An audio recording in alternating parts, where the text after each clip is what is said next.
Together we'll see who dies and survives, circled around a sacred fire, strumming along with our favorite lyre.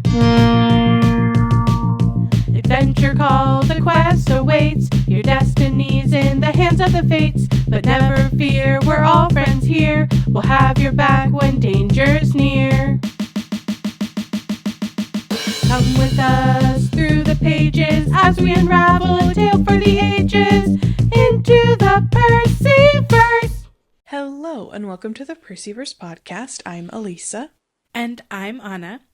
Hold on to your flaming butts and get ready to head west, because today we're reading The Titan's Curse, Chapter 3, Thalia Torches New England. In this chapter, the god Apollo makes a spectacular entrance. The daughter of Zeus gets a driving lesson, and we contemplate the philosophy of sunshine.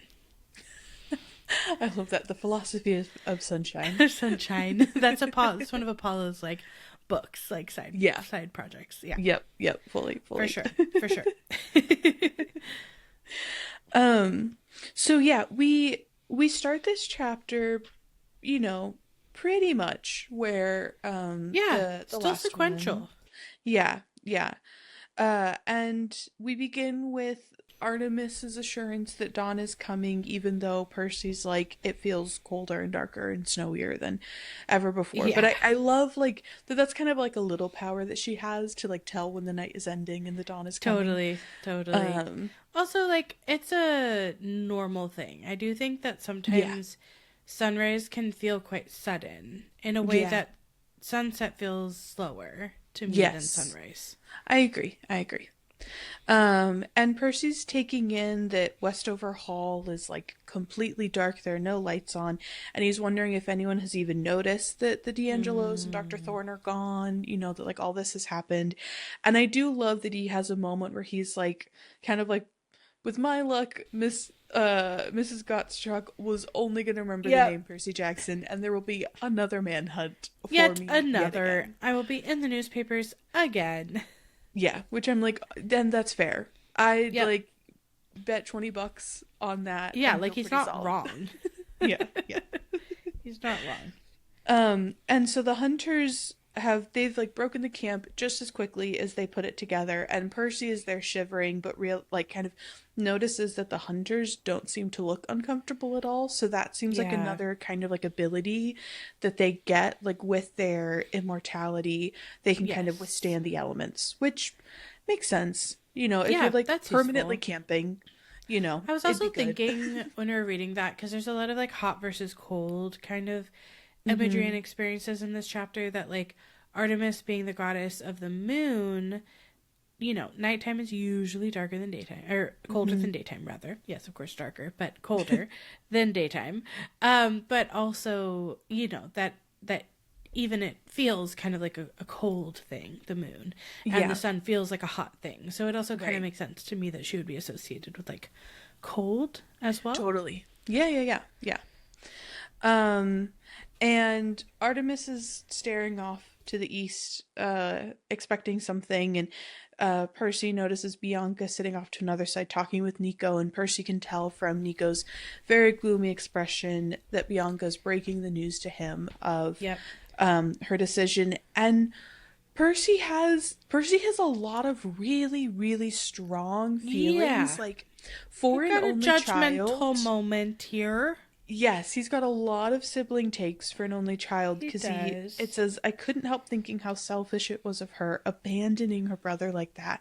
Abandoning is strong. It's a harsh thought. Yeah. It's a harsh thought. It's different to think as an only child. I imagine that if I had a sibling, I wouldn't do that. Right. Wouldn't be my choice or something, but not to be wow.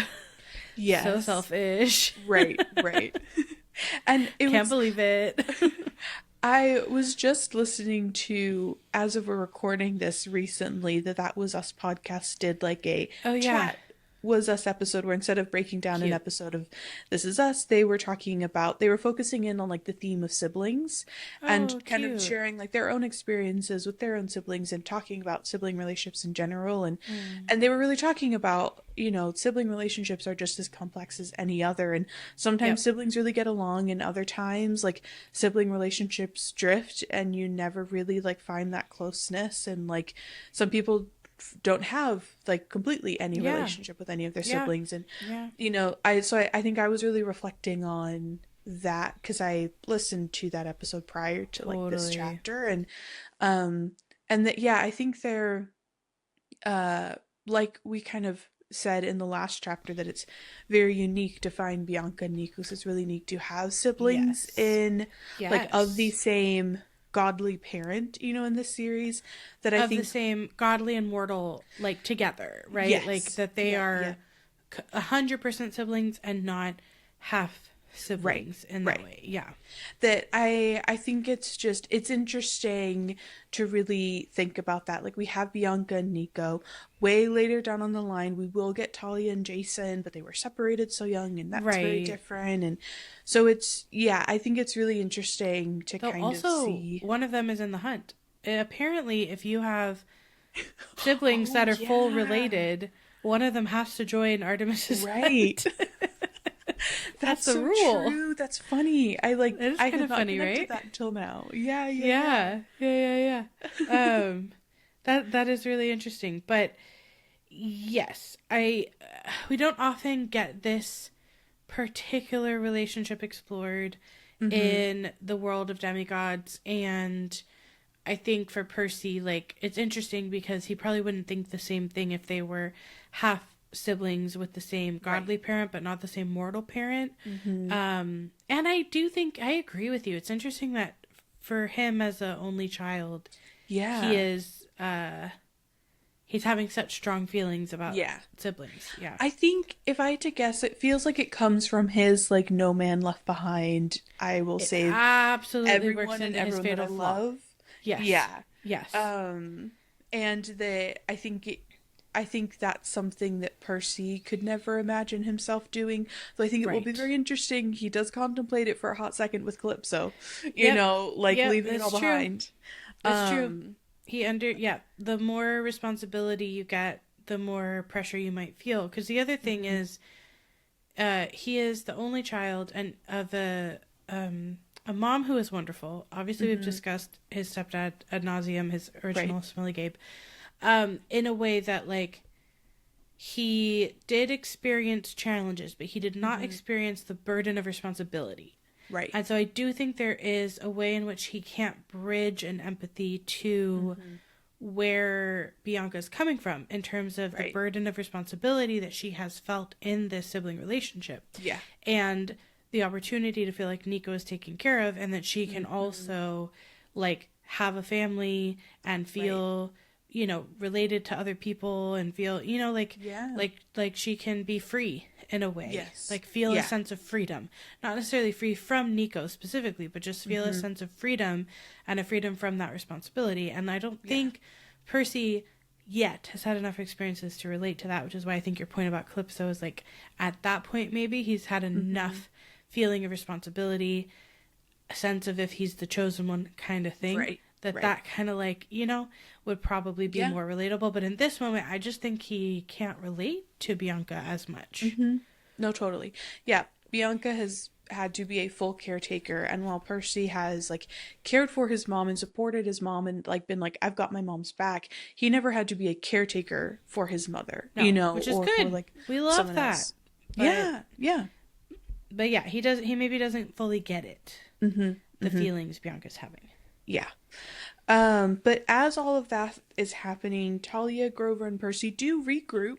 So we had this splitting and splintering, you know, the really big antagonistic angry moment between Thalia and Percy, but they do huddle up because Thalia and Grover want to hear what went down in Artemis's tent. And when Percy recounts it all to them, Grover first turns pale because he's really focused in on, like, the last time the hunters went to camp, it was bad. Like, he has absorbed that piece of coming where?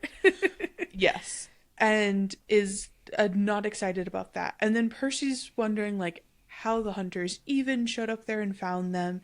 And Thalia, it's funny, like, this last little bit of the opening to this chapter is, like, the three of them just kind of, like, being in their same positions in regards to the hunters that they were before. Where Percy's kind of like, I don't know about you. What are you doing here? Thalia, pure hatred. Just, like, vitriol hatred. Cannot stand them. Loathing. She's unadulterated loathing. Fully. She hates that Bianca has joined them. She is about to, like, go on another rant about Zoe. Blaming and then Zoe. Grover is just like, but who can blame eternity with Artemis? He's just, like, in love. Fawning over Artemis. But great pun. And Thalia is annoyed with Grover's, like, infatuation with Artemis.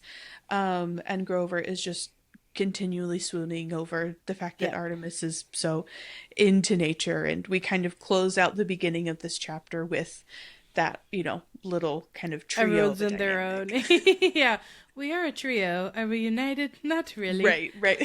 But we are together in the snow talking. I still go back to our conversation last time, which is kind of funny, of like, yeah, she's into nature, but, like, she also kills animals. I don't know. I think it's funny that, I know. This overall being into nature thing is, like, what the satyrs like, but that the fact that she's, like, hunting animals, doesn't bother them. I just think it's interesting.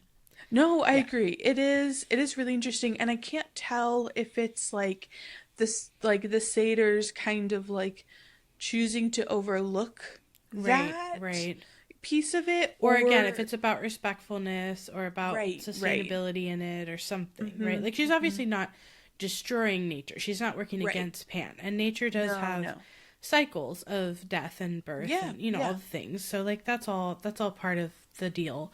Absolutely. Especially if you don't experience humans as separate from nature. Like, if Artemis's experience is one that is, humans are a part of nature and we are all part of the circle of life, etc., then, like, maybe it is more of the natural world that the satyrs can get down with versus like humans and nature are so different from each other that a human killing an animal is, like, anti-nature.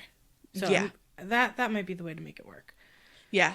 No, I agree. I think so. And I'm thinking about, like, other depictions of Artemis that I've read in various books, you know, just with like all of the Rise and the Greek retellings novels. And it is like Artemis and her hunters, like, they're very much are, like, always living in one with nature. Like, they're living in like caves or alcoves, or, like, they're very much like their clothing is made out of, like, you know, the nature around them. Like, it is very much about, like, humans are not separate from nature, and everything, like you said, is in circle of life. There's death. Yeah, there's happens. Like a harmoniousness to it, and it's not like against Pan. I think at the end of the day, you just have to figure out, like, is the thing you're talking about anti-Pan?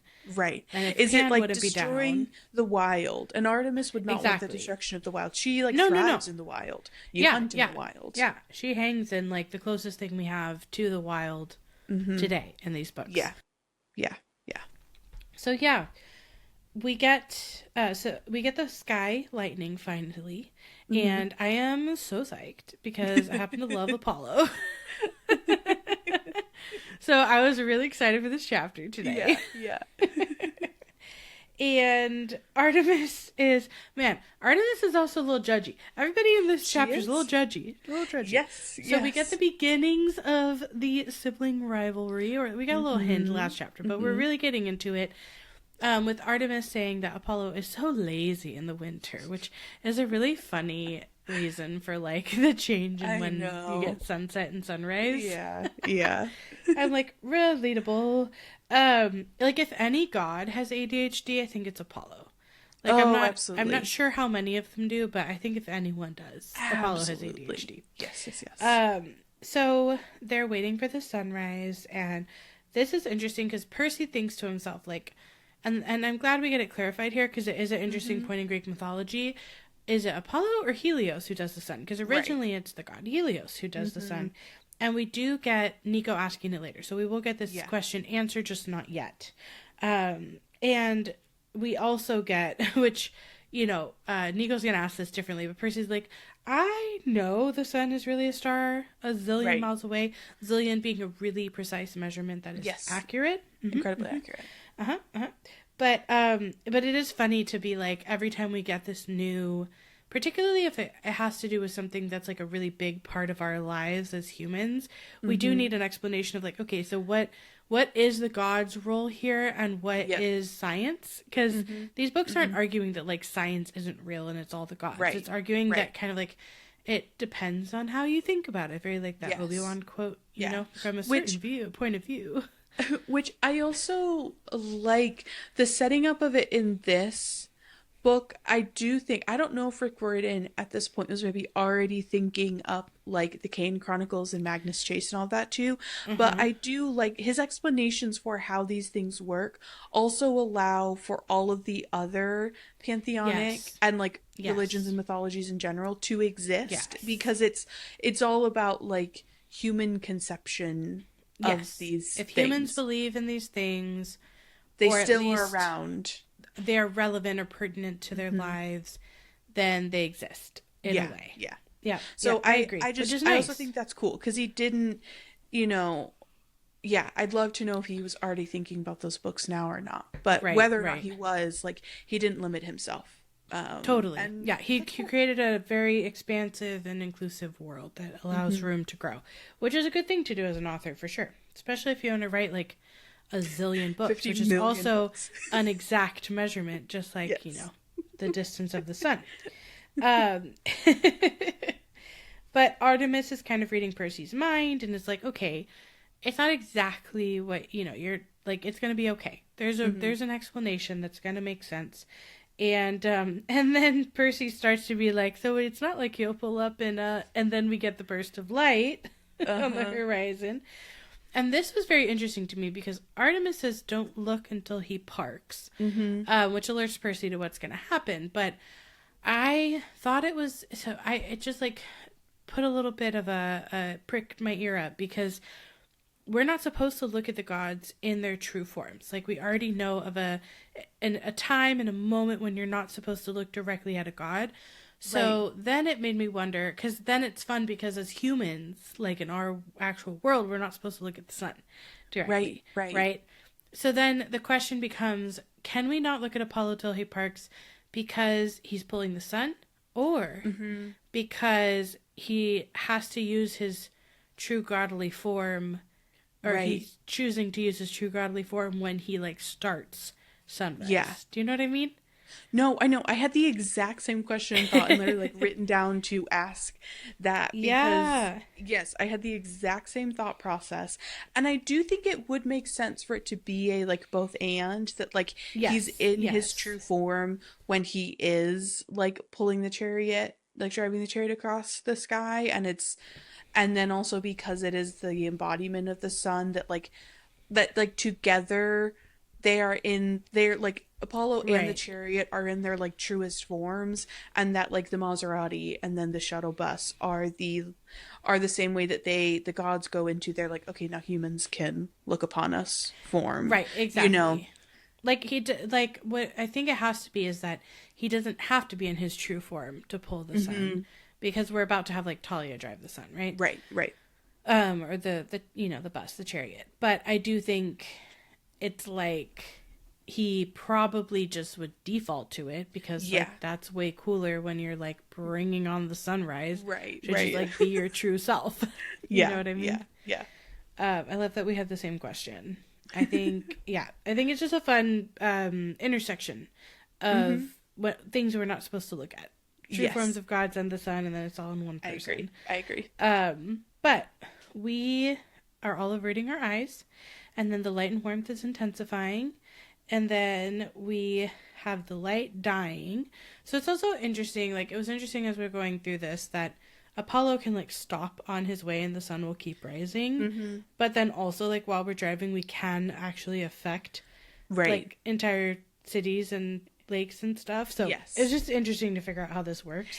It made me have the curiosity of, like, for example, it's kind of the situation maybe of like not every thunder and lightning storm is Zeus, but some are. Totally. Like, if Zeus Yeah, is that's a angry, good way to think about it. he can cause an extra bad one, an extra intense one, right. but like weather still happens, like weather patterns still happen. Whether or not Zeus is angry and throwing some lightning bolts, you know, like if it's kind of a, you know, like it can be made. I could see that. They have the ability to make their like it a lot worse and a lot extreme and a lot more extreme. Right. Like the way that the chariot also, could like start a fire. I don't remember if there's an explanation. I've only read the first book and a half of the Trials of Apollo, but it's not like there's no sun in those books. Like, obviously, I don't remember if it gets passed on to someone else or not, like if they explain that, but you know, like the sun can rise and fall in the sky without Apollo, I think. I think it would be more of an issue if Apollo ceased to exist as a god. Potentially. Yes. I think that the science sun would still exist in that case. Totally.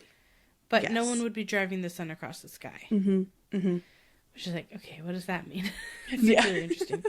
No, I know. It is. We'll get to that. That's the philosophy. Yes. That's the philosophy of sunshine that we'll get to. Okay, so then we find out that Percy has a favorite dream car. I know.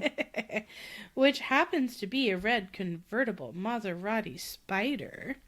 Very excited to see this car.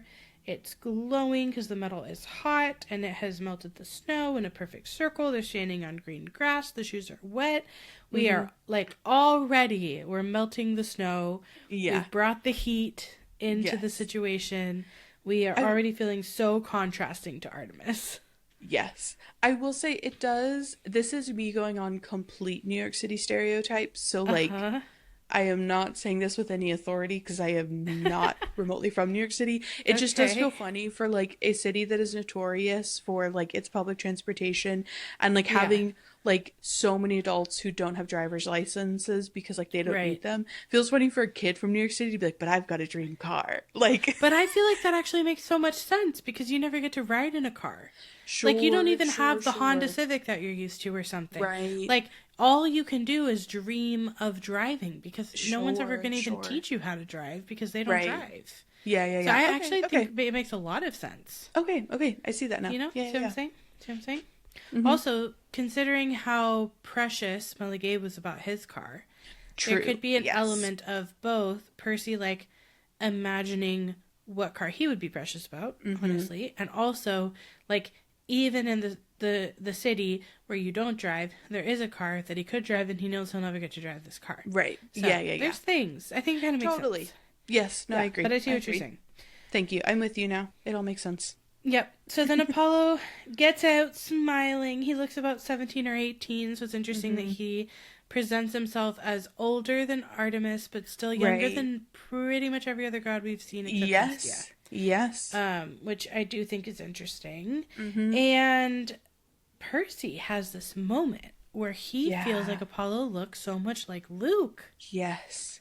And it really, really throws him off. It would be really trippy because, like, the description is that they have the same sandy hair and outdoorsy good looks, but it's not Luke. Like, Apollo's a little taller and he doesn't have a scar on his face, and his smile is brighter and more playful, which I do love, like, for a sun god, like, just a little brighter, you know? Like, I love that. But it is really... I found it really fascinating that they do look similar, and I wonder, like, I felt like my brain, like, wanted to have thoughts about that, but I didn't. I just, like, found it fascinating. I know. Sometimes I read something like that, and I'm like, oh, I feel like there's a thing here, but I can't find it. Right. Yes. Yeah. It's kind of like when you want to make a joke about something, but you can't really land on the right wording. Yeah. So, because, and you know what I was thinking? It's like, so does that mean that, like, Hermes, like, is Apollo showing up like this in front of the other gods, and is Hermes having these moments where he's like, you weirdly kind of look like my son? Yeah. You know, I don't know. Well, so it made me think about, you know how there's, like, and let me just say, this is not necessarily endowing either character with a race, because they can be portrayed whatever race you want, like, in other media and things, and I support that. But you know how I, like, have those three, like, white guy celebrities that I mix up all the time? I can't keep them apart. Yes. What are they? You know better than me. It's you mix up Bradley Cooper, Jake Gyllenhaal, and who's the third? Is it Ryan Ryan Gosling. Yes, Okay, those are the I three. kid you not. I cannot tell the difference between those three men. I am constantly thinking one was in a different movie that the other one was in, and Elisa's having to correct me. So it kind of, like, this moment gave me that feeling of, like, oh, a white guy with sandy hair and outdoorsy good looks. There's a lot of those. I can't tell them apart either, Percy. Yes. Yeah. No, for sure. Sure. That gave me that feeling too. No, yes, absolutely. And the other thing I just will know, I know that I have touched on this before, that this occurs in this book, but it's another example where we get the comparison to Luke, but we never actually are told Luke is white and Apollo looks like a white guy. Yeah, exactly. That's why I'm saying that. Physical descriptions, but we just continue to only get, like, the description of someone's skin color if they are a person of color, not if the default being white. So just a little note. We continue to live in that land of character descriptions. We do. So, just to mess with Percy's mind a little bit more, while Percy is reeling about how this guy looks like Luke, Thalia then immediately goes, wow, Apollo is hot. Does Thalia also think that Apollo... Like, to me, this reaction feels like Thalia is seeing Apollo as enough different from Luke that she's just like... But I wonder if any part of Percy is so traumatized by Luke that he could see... That's what I'm saying. I think if Percy went to LA right now in this book and he went to the beach, he would, like, pass out. Like, I just think that... It's like a big trigger for him. And sometimes when you have a really, really big trigger, you can see it more places than you mean to, or than it really exists, or than someone else would see it. Yeah. And I feel like Thalia is probably just, like, taking Apollo in as a new person. And I mean, Luke is described as being very handsome too. So, like, I think they're both, like, very conventionally attractive people. It's just that I don't think Thalia is quite as traumatized as Percy by Luke, and so this connection isn't, like, popping up in her head as much as my thought. I agree, and I think that's that feels like the thought. My brain is like, there's something here, and I think you have just identified that. Like, that experience. It also, on the flip side of it's not necessarily traumatizing, it made me think about, like, how many songs there are about people, like, post a relationship being like I thought I saw you, like, totally. I thought you were the waiter, I thought I saw you here, like, and so when you see the back of someone's head and you think it's the person and then it's not the person, and absolutely. But oh my god, there's this undercurrent of comedy for the reader, for us, to have Percy be just, like, freaking out at how much this guy looks like Luke, and then to have Thalia be like, oh, he's really hot though. Right. And also it's funny because it's like Percy going, like, he looks like Luke, and Percy knowing, with the knowledge of that, like, Annabeth has, like, had a crush on I was Luke, just and then thinking Thalia that being like, he's hot. Percy's like, no. Percy like cannot catch a break with this topic. No, he can't. Yeah, no, 100%. 100%. So then Percy, is not having it, and he's like, oh, he's the sun god. Talia's like, that's not what I meant. I'm like, okay, Thalia, I love it. Yep. She's just owning it. I love her confidence in all areas. Me too. Yes. I love it a lot. So then Apollo calls out to Artemis, little sister, what's up? You never call, you never write. I was getting worried. So this gives us a sense, like you were saying, about, like, how communicative are these siblings with each other? Yeah. So maybe not that much. They seem to be quite different and staying a little bit apart from each other. Already gives us a sense that, like, clearly Artemis must not spend a ton of time on Olympus, which we will, like, get confirmed and stuff later down the line. But the fact that they've gone so long, Artemis is she's on planet Earth, like, she's on the ground. Yes. And she's staying there. She's boots on the ground. Most of the year. Yeah. All the time. Yeah, absolutely. And then we have a little bickering about being twins and who was born first, because twins, like that just seems like you can't help it, to have a little bit of a who's older, but the younger one being like, no, but we're twins, so like it doesn't matter though, it's a few seconds. Really, the quick thing that I always wonder about, like, especially identical twins or like identical of multiple siblings, I always wonder, like, if at some point they got mixed up as babies, and like if one is like, Peter and one is Paul, like Peter and Paul, because when they're baby, they look really biblical. This like the same like mushy little, I don't know, first names I could think of, but like. They just like look the same. They're just the same like mushy little babies. And so how the parents like decide that, and then do you just put like a little tag on them? I always wonder. I feel like it has to, at some point. Yes, I'm sure somebody has been to have gotten mixed up, which is kind of and crazy. not that it really like means anything in the long run, but I just feel like that like has to have happened. You just have this like personal little conspiracy theory in your head that you want to know if it's true. That's relatable. That's relatable.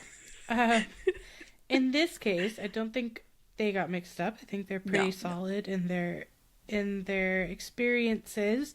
And then Apollo starts to use his sort of misogynistic wording that he has throughout, like, got the girls with you, I see. You all need some tips on archery. And that rhymed. I didn't even realize that rhymed until I said it out loud. I would love it if that was intentional because of the poetry thing. Right.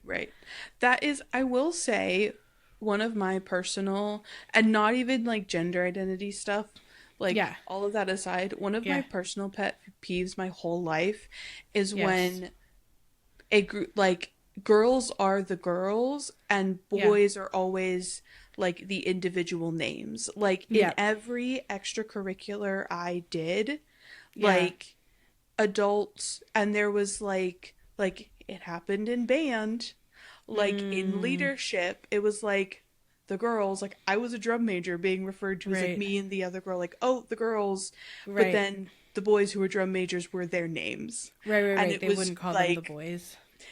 So that because that happened to me a lot growing up, it is like my personal pet peeve that that's I'm like, fair. No. That's totally fair. Also, like, given my personal pet peeve is using girls to discuss people who are older than girl age, which, like, that as well, even if they look like girl age, most of these hunters are like so much older than anyone else standing here other than the gods.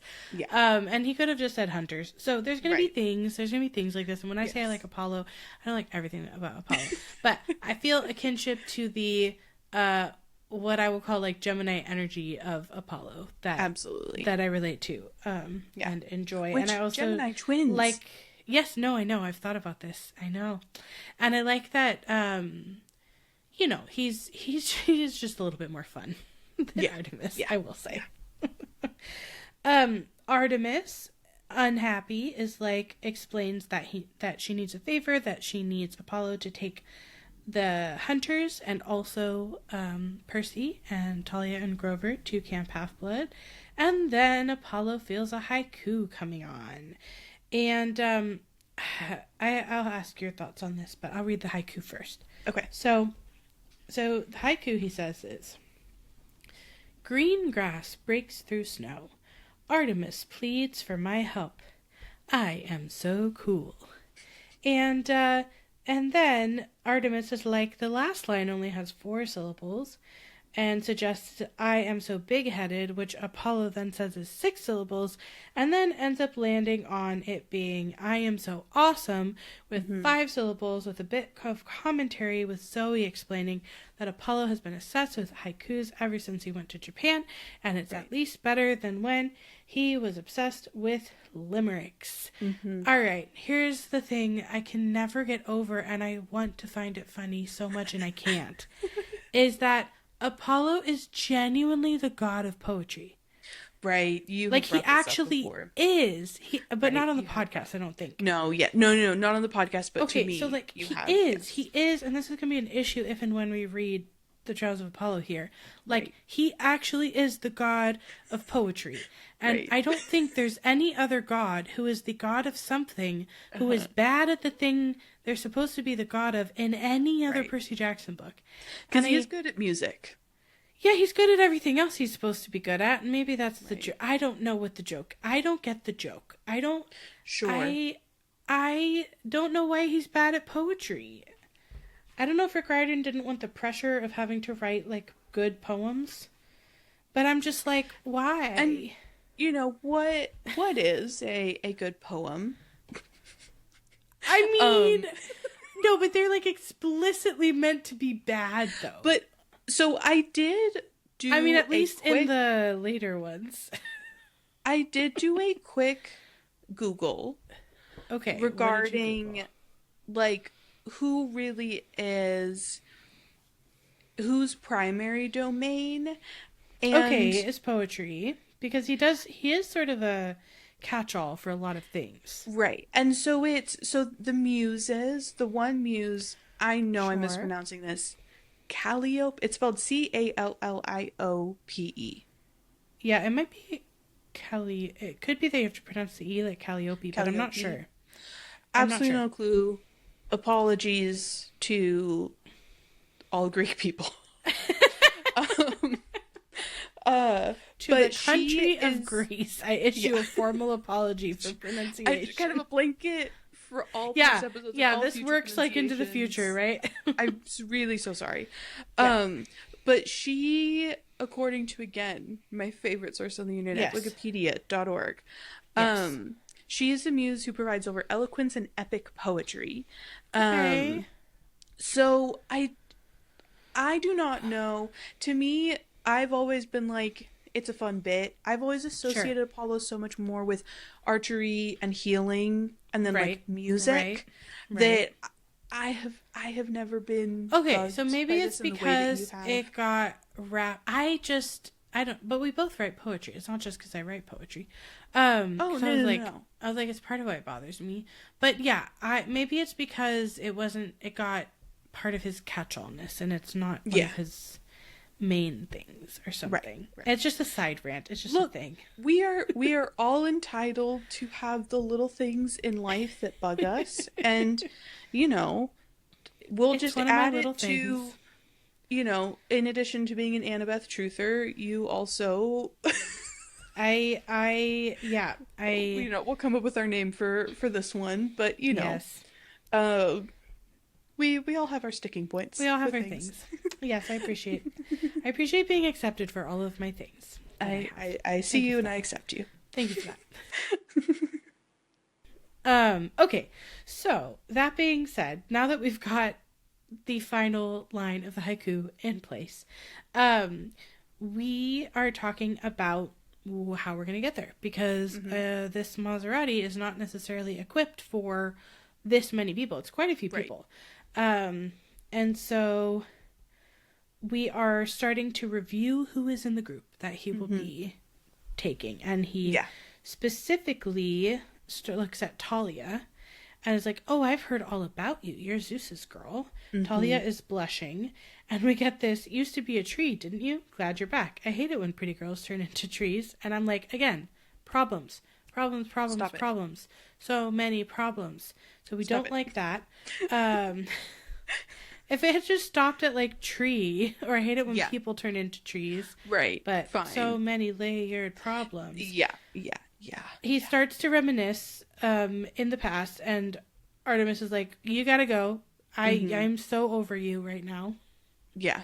And then he looks at Percy Jackson, and Percy feels the need to call him sir, which is so funny because Percy's kind of like not into that normally. But he's met so many gods that he's just like, I don't know if this guy is like more in the camp of Dionysus or Ares or like Hermes where we could hang out. Like, I don't really know yet. And Apollo studies him but doesn't say anything, which is really interesting. And we are going to chat a little bit about like future seeing and prophecies in a little while. And I do wonder if he's like seeing something about the prophecy when he looks at Percy, because Percy feels it to be a little bit creepy and focused attention. You know what I mean? Mm-hmm. So then he explains that they're going to go west, and that for about the 20 people there, they're going to need to change it, but that he hates getting it out of sports car mode. Nico, of course, still excited, even though he's gotten the news from Bianca. He's like, cool car. He's about to be excited to be in the car. Mm-hmm. We hear a chirp chirp from the car keys, and the Maserati is replaced by a turtle top shuttle bus, like the kind that Percy used to go to basketball games in. Which my brain, I think because my brain processed more the used for school basketball games and less of the turtle top shuttle bus. I realized in reading this more slowly, I always was picturing a yellow school bus, even though that's literally not what it says. Yeah, I totally get that. Something completely different. But I think totally get that. Any school bus activity was in a yellow school bus, like band, whatever it was, we were in a yellow school bus, that I think like my brain just didn't process the shuttle bus, and I'd be like, oh, they were on like a nicer vehicle. Yeah. No, but I get that. I think that's where my brain was too. And yeah, it definitely feels like a Magic School Bus episode a little bit. Yes, totally. Going into here. Totally. It's giving that vibe. Yes.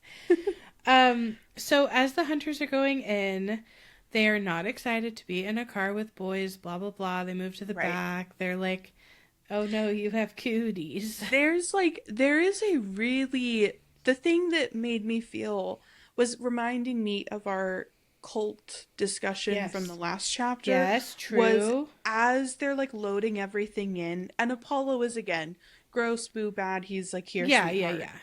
Yeah. But he like goes to like grab don't and do help. that. Yeah, don't call someone sweetheart unless you know that is something that they like to be called. Yeah. Unless you know them really, really, really well, and that's a thing they've said to know yes that's to. like a term of endearment that they enjoy being called. Like, don't do that. But the reaction Zoe she recoils and her eyes flash murderously to that. Yeah. And Artemis like pipes up and is like tells Apollo that he is not to help the hunters. He is not to look at, talk to, or flirt with any of the hunters, and he should not call them sweetheart. And I'm like, absolutely to the like no flirting and calling him sweetheart. Like, don't be weird and gross around them. Absolutely. But the like not you are not 17. You are very old. Yeah. But like the not look at or talk to, that's where I went, ooh, feels a little like a cult. Ooh, feels a little bit like a cult. You know, like that undercurrent is definitely there through all of this Artemis stuff. And just the like extreme nature of like, it's one thing to be like, we are only for girls, and it's another thing to like not even be able to like stand the presence of, which I think is really interesting considering that like they live so harmoniously with nature, but like they cannot live harmoniously with like other human beings. Like what you're not supposed to do is you're not supposed to fall in love. It doesn't say you can't be friends with a guy. Right. So like, or like have a conversation. Even if we're staying completely in the gender binary, it's like the assumption then is like the whole sort of like virtuousness we talked about last time, and like the idea of temptation. It's like, well, if you're around a guy, then you might be led astray or whatever. And it's like, that is wild. Like, also you can be just friends. Like, that would be possible. And why are you cutting them off from like the potential of being friends with like half of the world? Like, that is just wild.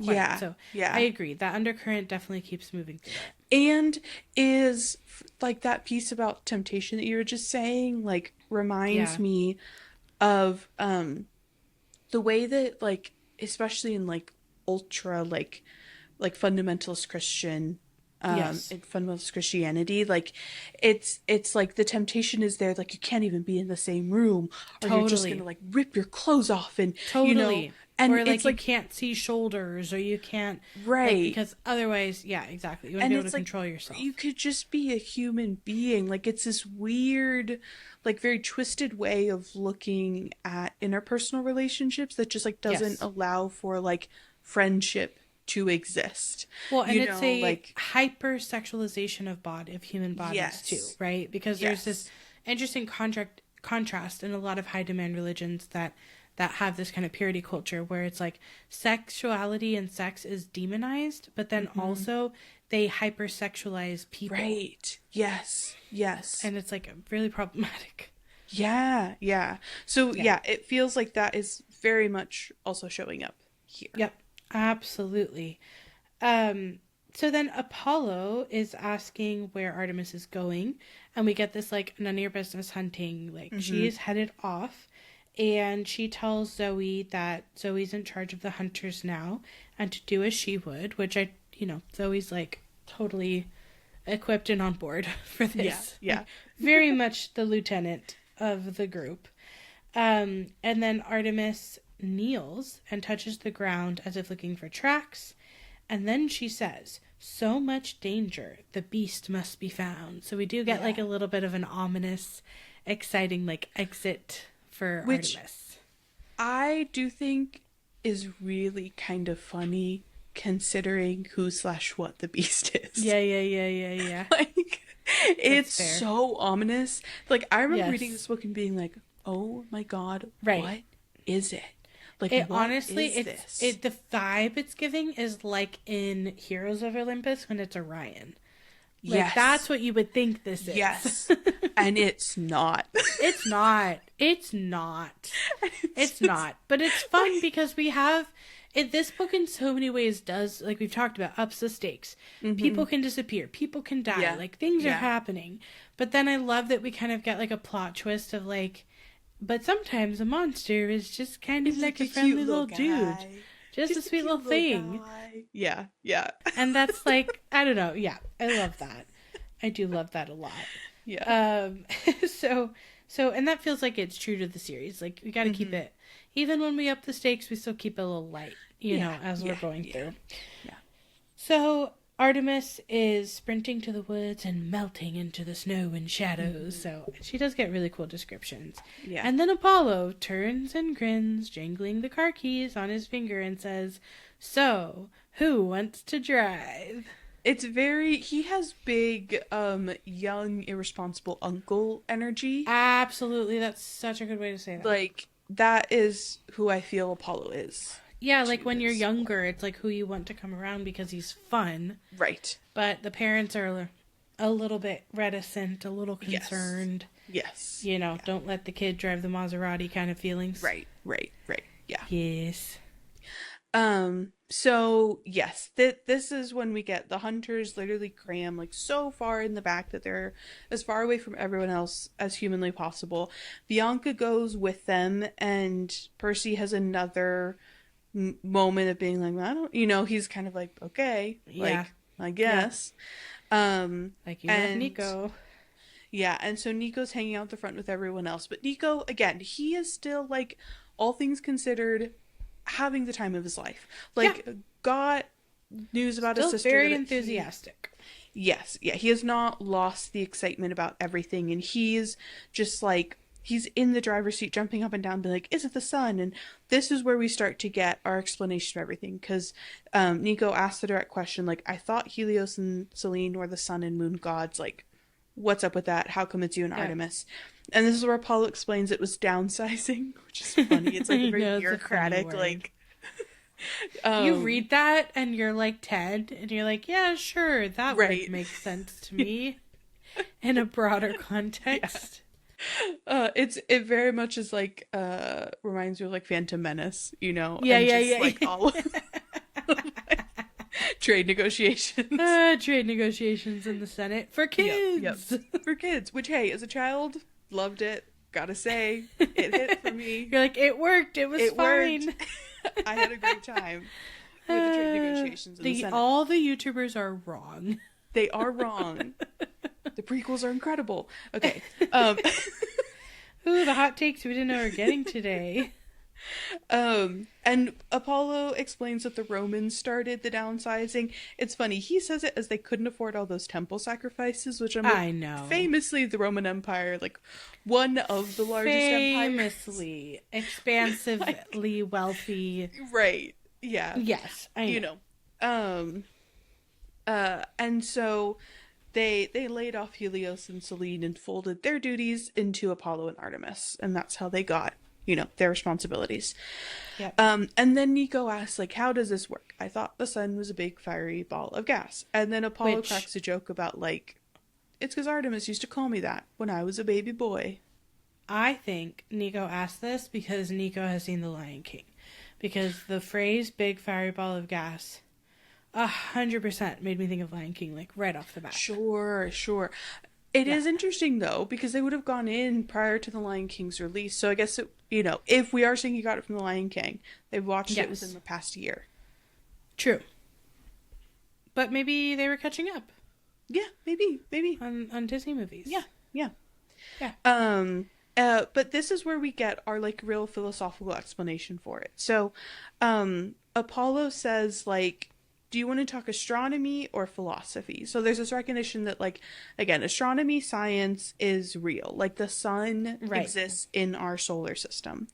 Yep. But the more interesting thing is how humans think about the sun.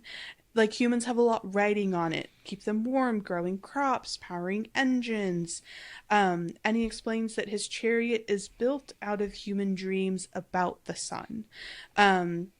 And that every day it does drive across the sky from east to west, and that the chariot is a manifestation of the sun's power the way mortals perceive it. So it's like, I find that very, very interesting, and like it feels like it's a tangible manifestation of the mythology around it. Right. Like the sun existed as the big fiery ball of gas, and all of us humans had to be like, what is that thing in the sky? Like, how do we understand this? So, like, for the Greeks, it was assigning, would have been Helios then with, Apollo in the combination, but like assigning a god to it, creating an explanation for how it rises. And it's like that's how then this physical manifestation of the, like, beliefs like came to be, is my understanding of Apollo's explanation. Yeah, because it certainly is physically manifested, as we're going to see, in the fact that it can, like, torch places. So, like, it's not just a concept at this point. It's like concept moved into reality. But I also think a valid reaction to this whole explanation is Nico's reaction, and it is okay if you're on board with what Nico says, because Apollo just says, makes sense, and Nico shakes his head and says, no. And I'm just like, that's also valid. Like, it's valid to be like, sure, a physical manifestation of the concept of sun that we have all of our hopes riding on. Right. It's also valid to be like, what are you talking about? I don't, no, I don't get it, but move on. Right. And I, like, it was making me just kind of think about, like, I think we'll get in the 5th book, like, Apollo and Artemis. Like, I feel like I remember us getting a description of them, like, on their chariots in the battle. And so, like, I think you might be right. Clearly, like, they do not have to be tied so directly to, it's like you were saying earlier, like, the sun will rise and set. But I do want to, like, and although I have read the entire Trials of Apollo series, it has been about 2-3 years since I reread it last. Right. So I'm not remembering the explanation, if included in that series, for what happens Apollo when he's not made mortal. Right. Like, he's not there, so, like, how does it work? I really wish I could remember. So yeah, it's interesting. I think this is, like, the most kind of, like spiritual and, like, philosophical we get with our explanation of, like, how the mythological and the mortal worlds, like, coexist. Right. Yep, I agree. I think it's really, really interesting. Yeah. And I sort of with Nico too. I don't fully understand it. Yeah. That's okay. Yeah. And so Apollo's just kind of like, well, you can just think of my car as this really powerful, really dangerous solar car. And Nico asks if he can drive, and Apollo's like, no, you're too young. And then Grover's like, me. And Apollo's like, too furry. Whatever. I think he just wanted Thalia to drive. No, for sure. Because he, like, goes to her next, and he's like, daughter of Zeus, lord of the sky, you're perfect. Yeah. And Thalia says no straight out the gate. Yeah. She is not for it. And Apollo is like going to not take no for an answer, but he proceeds to ask her, how old are you? And this is, like, I think my second most interesting thing about this chapter is Talia very honestly Yes. says, I don't know. And we get Percy's kind of like inner monologue explanation that it's sad but true. So she was 12 when she was turned into a tree, and that had been 7 years ago. So technically she should be 19, Yeah. but she still felt like she was 12. And if you looked at her, she seemed somewhere in between. And the best that Chiron could figure, which to me means like, oh, we've had lots of discussions about Right. this, Yes. which makes sense Yes. given the Great Prophecy, like being like, how old are you? This is Absolutely. deeply important. Absolutely. Like, you talk about it either way, but especially with the time deadline on there. Yeah, yeah.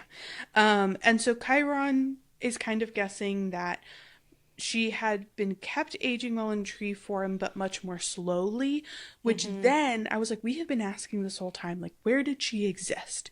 So this makes me think, so she did not die. No. Like, because if she had died, she would not have been able to continue aging. So Right. And she might not have even been in limbo. Like, it might be Right. more like the tree nymph situation that we were talking about. Right. Yes. So I it agree. seems like it might be more of that. And then Apollo like thinks for a moment, and then he says, "You're 15, about to be 16." And she's like, "How did you know that?" And he's like, "I'm the god of prophecy. I just know stuff." And he says specifically that she will turn 16 in about a week. And Woo! she's like, "That's my birthday, December 22nd," which this is, I think, one of my first, again, careful rereads where I like Yes. astrology is fun and that's on the brain. Yes. So December 22nd means that is day one of Capricorn. So it makes her technically like a cusp Sagittarius in Capricorn, Okay. which I think is super, super interesting because like Sagittarius is a fire sign, right? And Capricorn is an earth sign. And so I do feel that Talia has like the stubbornness That's very of Talia. an earth sign with the fiery like anger of a Spunky, fire sign. intense, Yes. confident. Yeah, Yes. yeah, totally. And so No, that I agree. feels like very that feels in my limited knowledge of astrology, that Yeah. feels very accurate to her, which is I fun. agree. I like that. I agree. I like that a lot. Also, one thing to just also that's one of my friend from high school's birthdays, so that's fun. And then Oh. also, the thing I like here is that for readers who are paying attention, you could then be Yes. like, Great Prophecy, 16, Child of the Big Three. This is a thing, right? You could Yes. like know this. Yep. But Percy doesn't really think about it here for us to Yeah. hear. And like it's not really addressed beyond this. So I always Right. like it too when like as a reader you get to feel smart and like you get to figure something Yes. out. And this is a really good example of like you could be like, "Oh my god, this is a really big deal." Yeah. Yeah. And you get that before the characters talk about it, which is Yep. fun. Absolutely, absolutely. Also as a side note, if we haven't talked about this before, I would love Yeah. to get for like all of the main characters what their like canonical birthdays are and like have a separate fun little like astrological Totally. sign breakdown of Totally. all the characters because that would That be really would be fun. fun. And so Apollo's like, perfect, you're old enough to drive with a permit, like it's you. And he just like he refuses to say no. Like Talia says no, he doesn't hear it. He's like, it's an honor, like it'll be super easy, you're Zeus's daughter, so he's not gonna bust you out of the side. Like Talia continues to protest and Apollo's just like, nope, you are driving.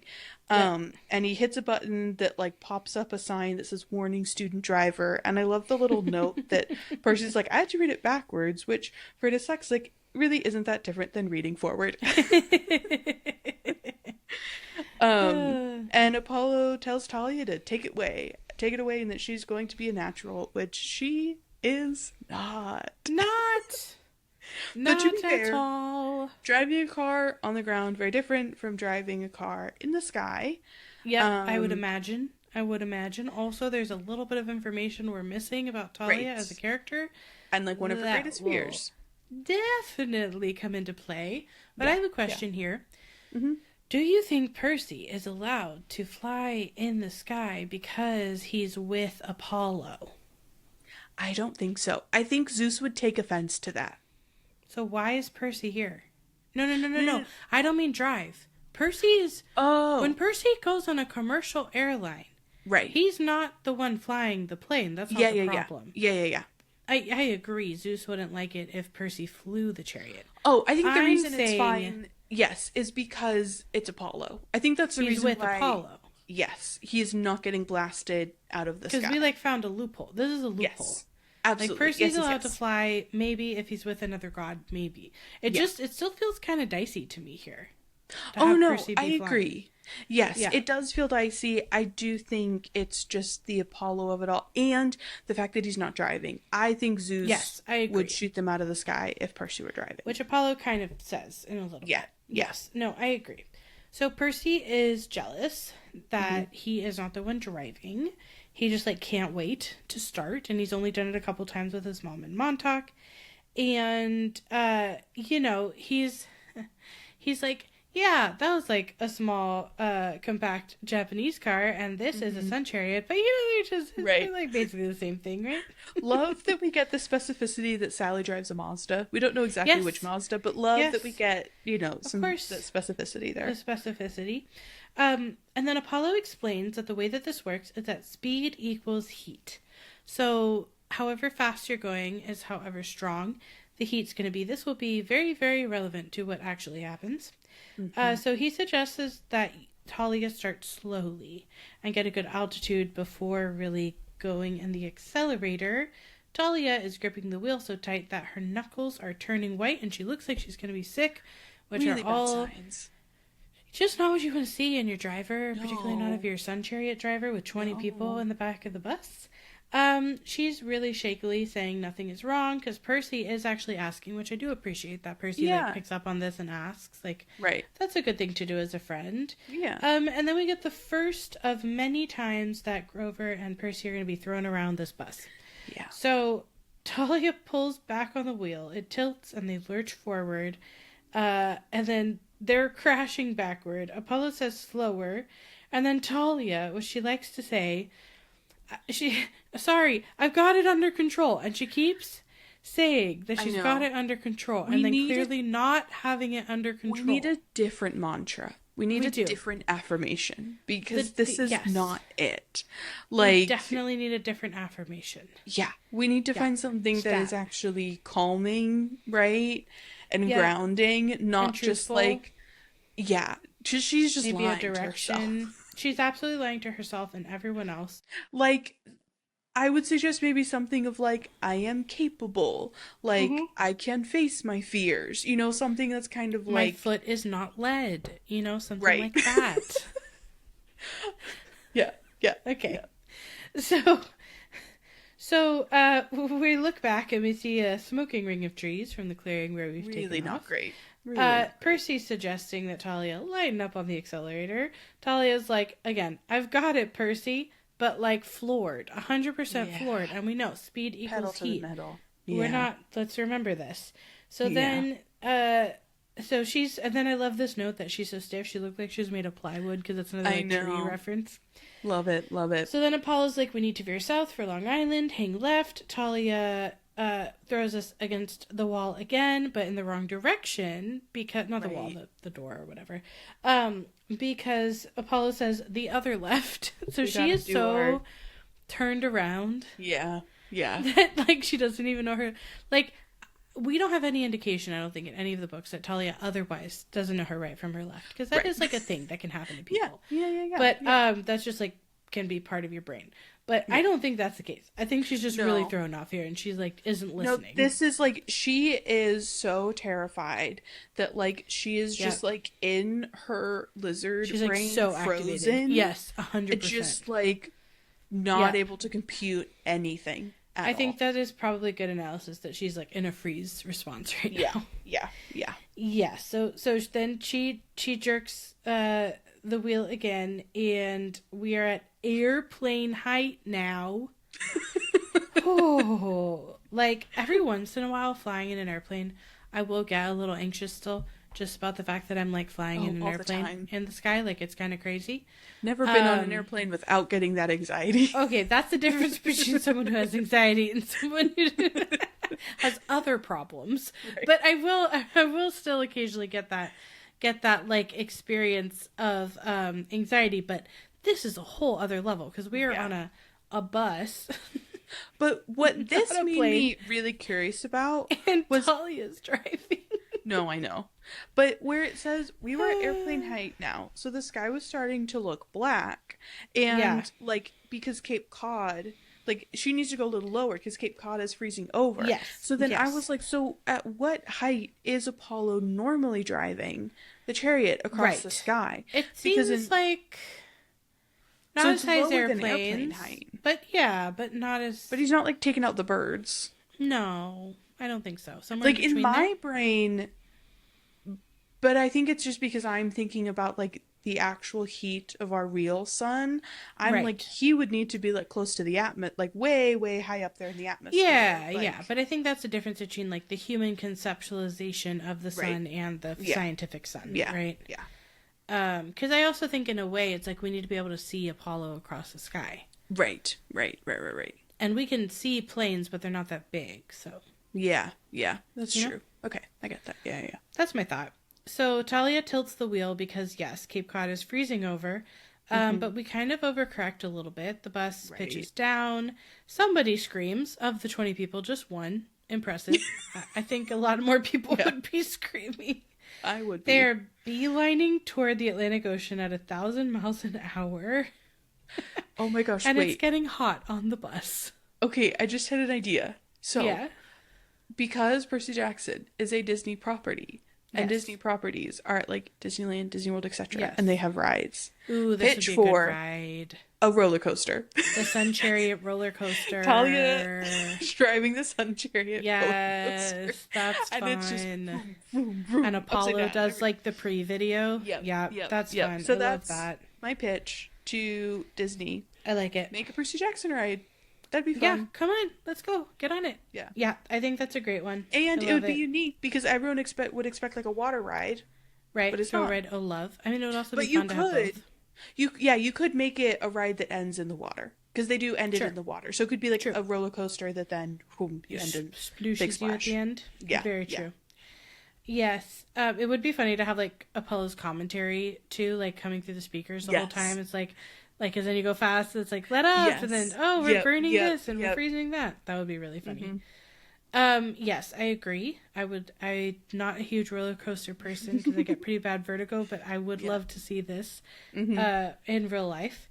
And so we are, again, heading straight toward the Atlantic Ocean at 1,000 miles an hour. Not great. With the New England coastland off to our right. It's getting hot on the bus. Apollo even has been thrown to the back of the bus, which is really not great. Wild. Like, he's a god. Yeah. And he was thrown to the back of the bus. Yeah. Grover begs him, Apollo take the wheel, which is just an alternate on Jesus take the wheel, as we know. Pretty famous. And then Apollo is like, no worries. And I'm like, and he looks pretty worried. Worries. Many worries, all the worries.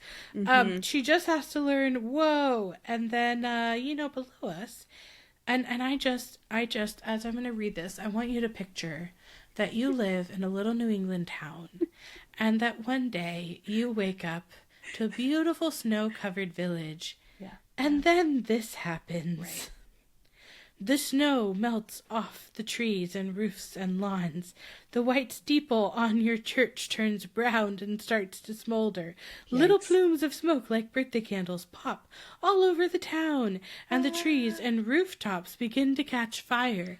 And I feel like if you were not, like, God-fearing before this day, you would, you just would be after You'd this be like, day. it's the rapture. That is wild. It's so casually inserted in here, but as you're reading this chapter, you're like, one New England town just had the most crazy weather report that day that they ever have had ever. A cult and or conspiracy theory definitely came out of that town. 150,000%. Yeah. Yes. Also, there was a part of me that was like, if only climate change were just this. But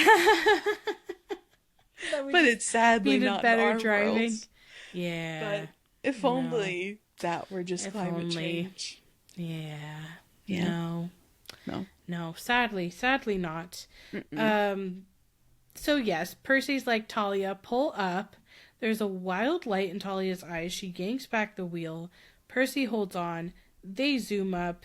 He can see that the fires in the town are being snuffed out by a sudden blast of cold. So then on top of that, After everything has caught fire, then presumably it all goes out again. And if there's any precipitation that day, you then get snow. Yeah. Like, it is the wackiest. You're right. It's like extreme climate change. Yeah. Yeah. But just like on a very minute, like focus scale and short period of time. So then Apollo is pointing out that they're headed toward Long Island and to slow down because the dead in Dead Ahead is only an expression. Thalia is thundering toward the coastline. I'm like, we caught every pun in this chapter, I think. And we added a few of our own. We see you, Rick.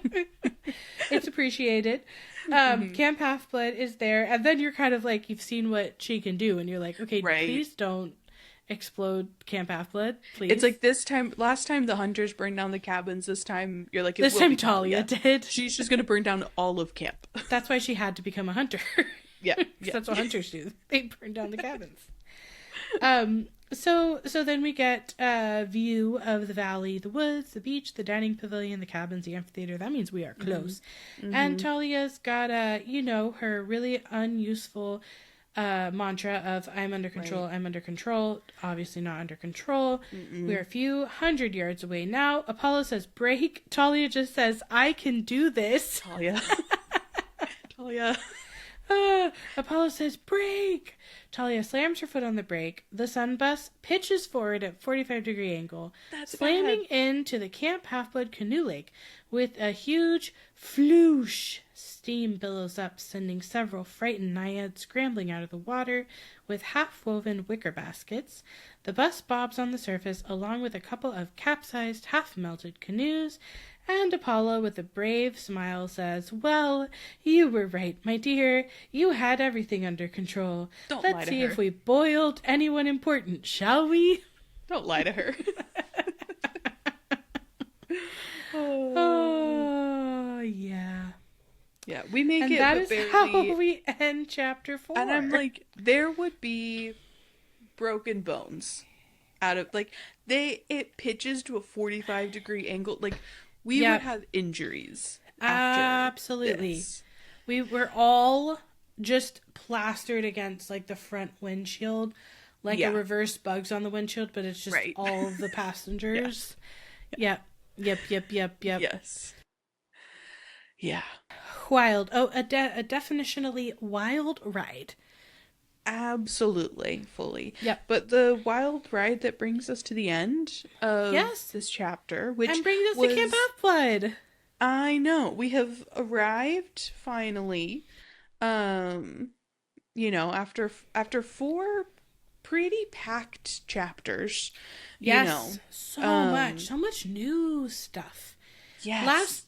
Last book was less new stuff. Like, we still got to camp, and it was kind of dramatic, and there's fighting, and the big thing is that, like, camp is different and new. Right. But we get so much. We get new characters, like, so many, between the hunters and some of our antagonists, and Bianca and Nico. We get so many new characters. We get new lore, new gods, 2 new gods. We've lost one of our primary characters. Lost Annabeth, to the void. Bianca is already a hunter. Like, we meet her, we turn a page, she's a hunter. It is such a wild 4 chapters ending in a quite chaotic entrance to camp. Yes, it really, really is. But I'm excited that we are now at camp. I'm excited. Like, we hit the ground running, and then we kind of had the bit of a pause of discussions needed to be had post the primary events, but we have now made it to camp, and I'm excited to then hit the ground running again with the main meat of this book. Absolutely. I couldn't help but have a thought, because it was announced a while back, I think, that the shows are renewed for a 3rd season, I'm pretty sure. Nice. And it made me really curious for when they do the 3rd season, Annabeth is out of a lot of this book. True. And so I'm curious, will the show maybe add in cuts to, where Annabeth is? That would be really cool, yeah. And, would we get that kind of filled in and, answered more of, what was her experience? Because I feel that you don't want to like shortchange, you know, she's like such an incredible actress. Like you don't want to be like, well, Yes. you're not going to be in But most of the also, season. TV shows and books are different storytelling mediums. Like, that's something that I've Absolutely. learned, you know, from doing different things, is like there's different mediums for storytelling, and books are one of the best mediums for holding back information. And in almost every other medium, you like want to give the audience more information that the characters don't know. Yes. So I actually think it would work really well, really effectively, be really compelling for us to be able to see what's going on with her, but that it still feels very perilous, and that we're still really, really engaged with like what's happening with the main group, and like, are they going to get to her, and that kind of stuff. And we could still like hide the identity of, you know, Titans and things that we needed to do. So I agree. I think that's a great thought, and I kind of hope they go in that direction, because I think that'd be really cool. Yeah. Agreed. Any final thoughts from you about the chapter? It's just always good to be at camp. I'm excited to be at camp. I'm excited we've met Apollo. This is not his best look overall as a demigod, as a god, but we will we'll get there. There'll be more things. We will. Yes. He will go through his trials and tribulations. Well, and one day I will read all of them. Right. So, without further ado, we will read next time The Titan's Curse, Chapter 5. I place an underwater phone call. Bye. Bye.